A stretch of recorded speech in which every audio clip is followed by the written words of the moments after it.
Trời ơi, video của em lên triệu view rồi. Đâu.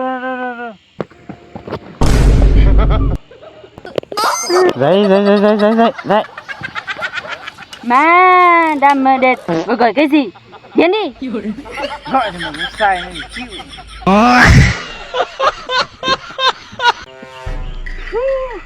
Con à, sao trời ơi tệ thế? Muốn chơi tuổi tỷ hỏi, chẳng muốn có chứ. Ôi, bộ tôi thì chăm mối chứ ai chăm mối đâu. Để ô họ nó lên. Ô nó ra, chứ nó ô thế này. Ô thì ôn mà. Hả? Em muốn sao anh chị? Chứ tê gì con gì? Ô tí sư, chả ôn chứ nó. Chứ tê gì con sao con gì? Ui.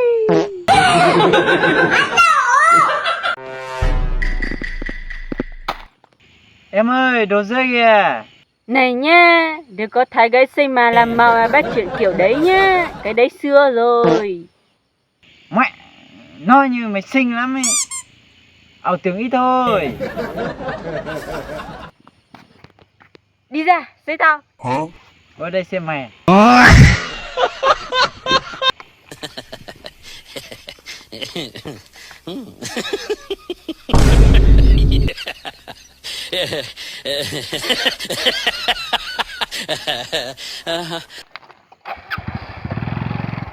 Em ơi, chân trống kìa.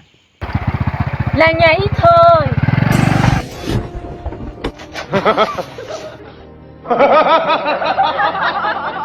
Tao lại mày có mua không? Không. Lần đầu tôi mua dưa kiểu. Anh ơi, mua dưa đi. Còn dưa không chị ơi? Đây, còn đúng 2 cân. Anh muốn luôn nha. Cầm bao nhiêu ấy? 1 cân 20 thôi. Ui, đất sầu thế, đất ít thôi. 2 cân mà có 3 quả. Đất sâu cái gì? Giá 20 thôi mà. Giá vốn gì đấy như thế rồi. Ui, đất sầu quá không lấy đâu. Tao lại mày có mua không?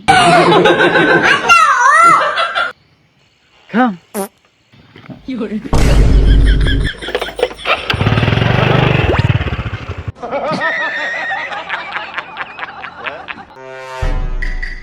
Trời ơi, lỡ sau này chồng giàu sang thì sao? Giàu đợi bạn, sai thì đợi vợ. Thế nếu ông nghèo thì sao? Nghèo đi, đổi số điện thoại.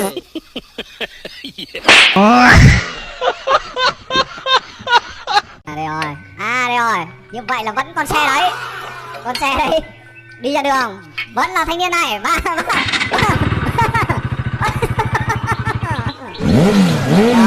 đấy chưa?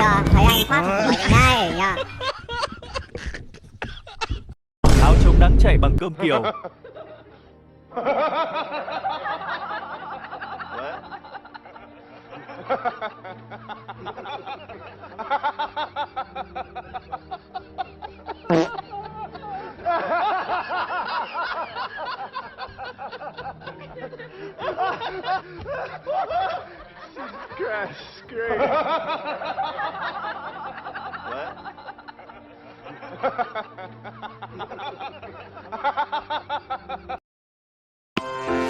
Cái gì?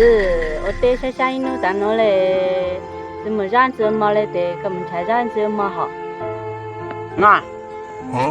Có mò thì luôn nè. Cú leo. Thì có lẽ ở lúc xưa nịp lâu luôn. Lâu luôn rồi. Nó lúa xuống mô chả cái mí rồi. Nè, mất cha. Mỗi chả cũng chứ tao. Hả?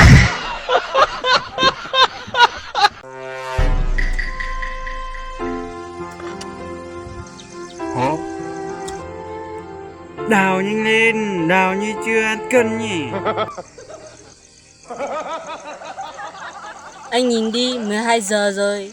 Đã có hạt cơm vào bụng đã mà có xích đầu. Làm nhanh lên, nốt mấy cái hố này cho nghỉ. Có đấy anh nói cả chục lần có được nghỉ đâu. Làm thì làm có phải cho người ta nghỉ một tí chứ. Ăn từ lúc 6 giờ, 12 giờ rồi. Bây giờ không đói mới lại. Vậy bị tao cũng ăn từ lúc 6 giờ, bây giờ tao đã đói rồi. Sức vẫn khỏe lắm đây. Một lúc sau. Rồi, nghỉ đi em ơi. Ơi. Ui. Cái gì đi? Có xịt đầm mà đi nữa.